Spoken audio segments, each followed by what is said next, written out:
Gente, tudo bem com vocês ou não? Hoje é um grande dia. Nós vamos receber um dos caras que eu mais amo, dos caras que tem ajudado a transformar o Brasil. Alguém que veio da pobreza e hoje é um bilionário.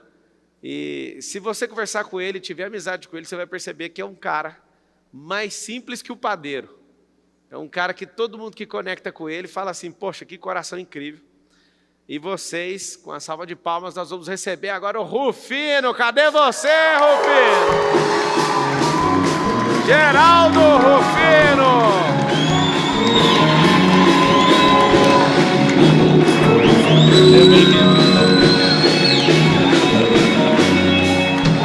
Aí sim, quebra bem no meio.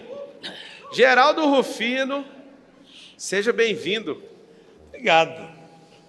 Geraldo Rufino é o cara brabo dos... Mas com essa energia aqui, com essa energia, se o cara não estiver bem, cara, ele tem que ficar, ou então tem que apanhar, né? Geraldo Rufino é um cara, a gente vai te perguntar e querer ouvir da sua história. Tá com água aí já? Deixa que eu te sirvo. Legal. Você vê que é a servidão, já começa aqui, ó. Geraldo Rufino é um cara que era pobre e é um grande homem na nação hoje, um bilionário. Obrigado. E pensa num cara que é motivador, pensa num cara que ama cuidar de gente, de servir, de ensinar. Geraldo Rufino por Geraldo Rufino é quem? Conta para nós. Olha, o brasileiro, qual que é a diferença? Nenhuma. Eu não tenho nada de diferencial, especial. Dizem para mim, fora da caixa, acima da média, extraordinário. Cara, todo mundo é. Diz que eu sou um cara brilhante. Todo mundo é. É para onde é que você está olhando? Gente, o brasileiro precisa acreditar nele. Sabe qual é a diferença que eu acho do Marçal? Nós somos muito semelhantes. Nosso aqui é um papo reto, porque a gente é muito parecido, tá? Inclusive, os dois é comandado pela mulher. Por que esse cara aqui? Porque a Carol deixou. É isso, energia de família, de base, de valores. Quando vai, o Pablo tem sucesso por isso, por aquilo. Sabe quando é que eu vejo o Pablo com sucesso? Quando eu vejo que onde ele vai, está a Carol, está os bebês, e tem interação, tem integração, e tem carinho, tem calor humano. Para mim, isso chama-se sucesso.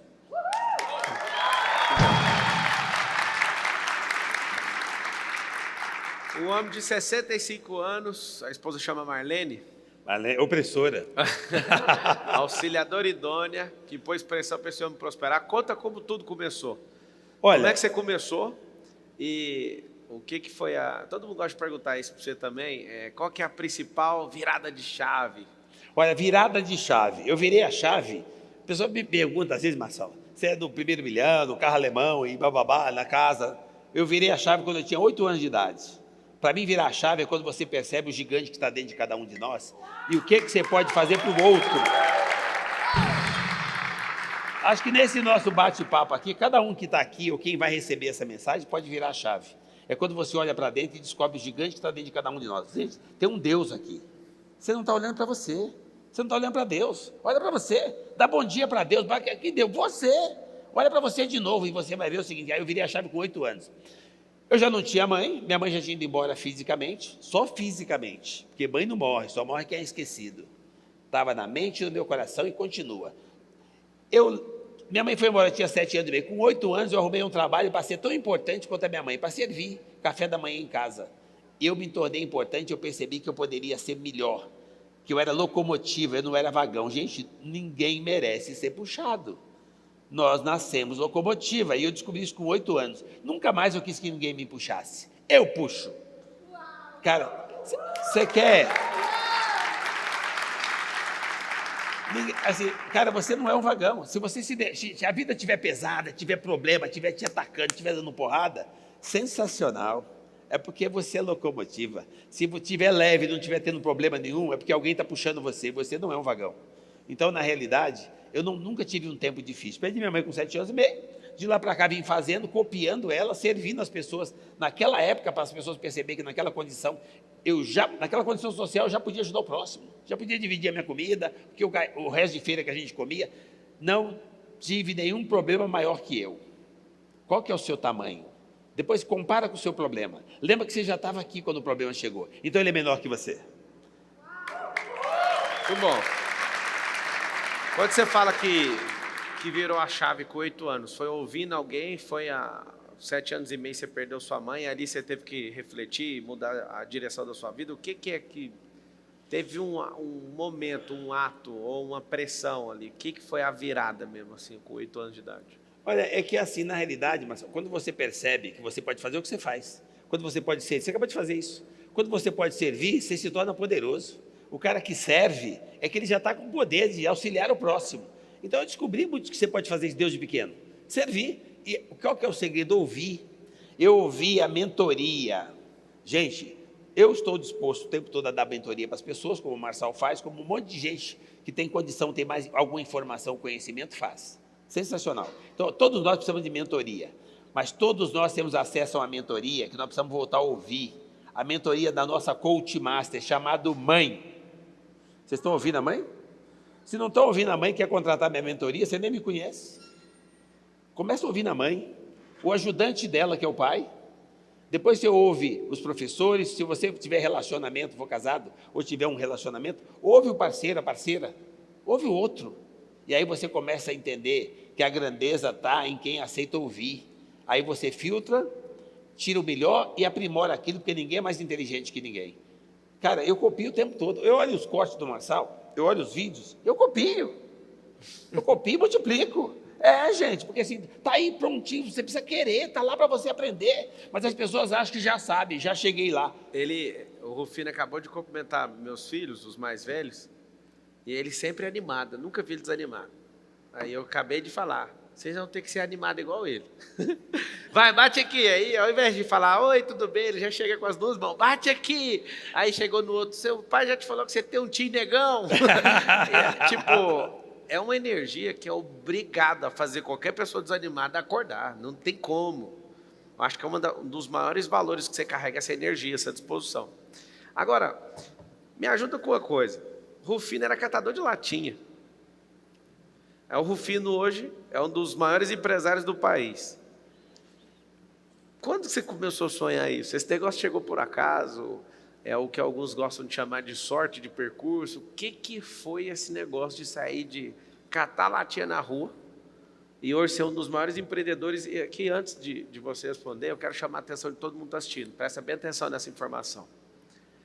Você ouviu ele falando que ele também aplica mentorias. Você imagina, nenhuma geração, grandes empreendedores ensinavam.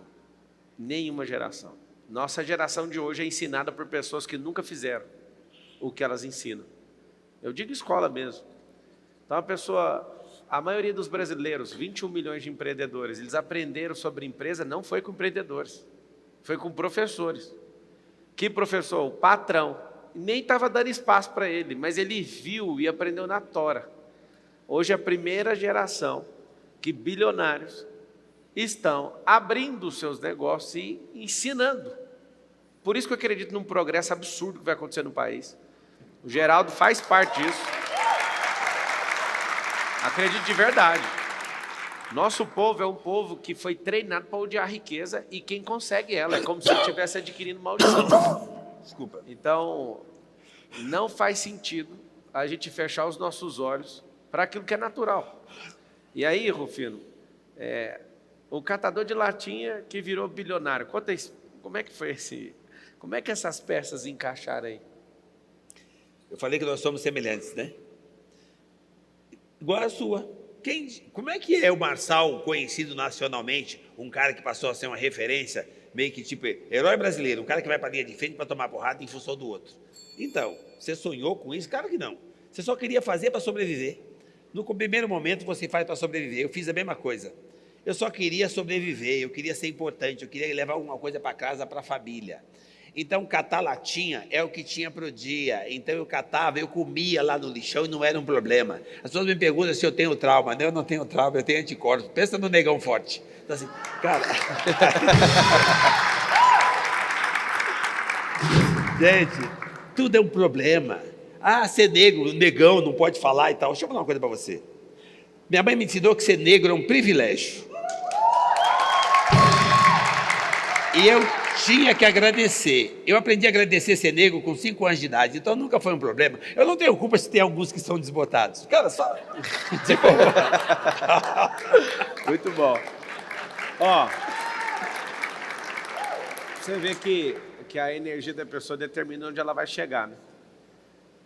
Só completar o que você falou. Falar. Ele falou o que mudou de catalatinha, aí tem a maior empresa de reciclagem. Eu vendo peça usada de caminhão. Então, o que mudou entre catalatinha e tem a maior empresa de reciclagem automotiva de peça de caminhão usada da América Latina? Olha o segredo, mudou o tamanho da lata. Eu sou a mesma pessoa, a minha melhor versão dos meus 7 anos. Eu era feliz, disposto, não tinha problema maior que eu, e eu tinha a mãe.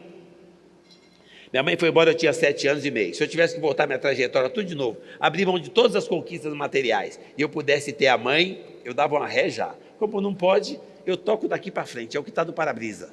O retrovisor eu não trago de volta. Por que o para-brisa é 100 vezes maior do que o retrovisor? Porque é para lá que você vai. Então para de olhar no retrovisor que você vai bater, porra. Olha para o para-brisa. Vai para frente.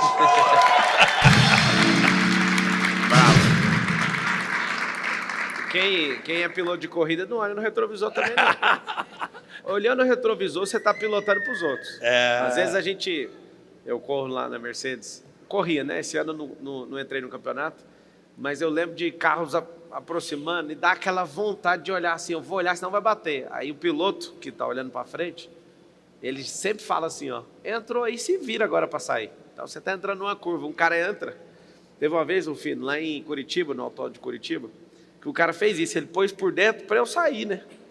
Eu falei, segura. Aí fui fazer meu traçado normal. A roda dele encostou na minha roda. Você sabe o que acontece quando roda bate com roda? O que está um pouco mais lento é lançado. O carro dele, só de encostar numa roda, o carro saiu assim, ó.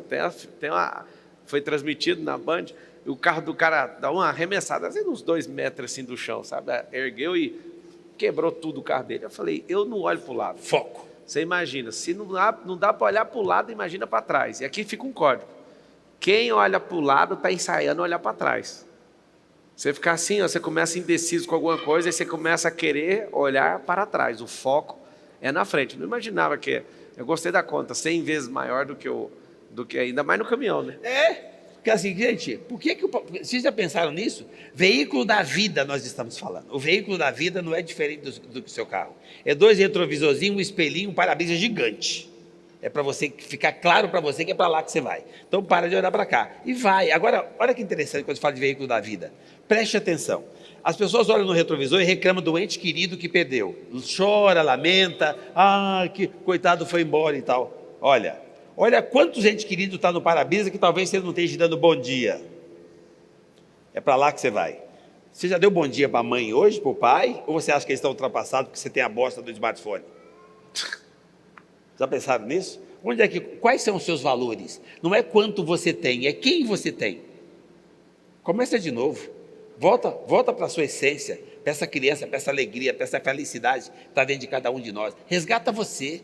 Inovação, tecnologia, robotização, sistema, TI, IA, são ferramentas que o Marçal e o time dele usam como ninguém.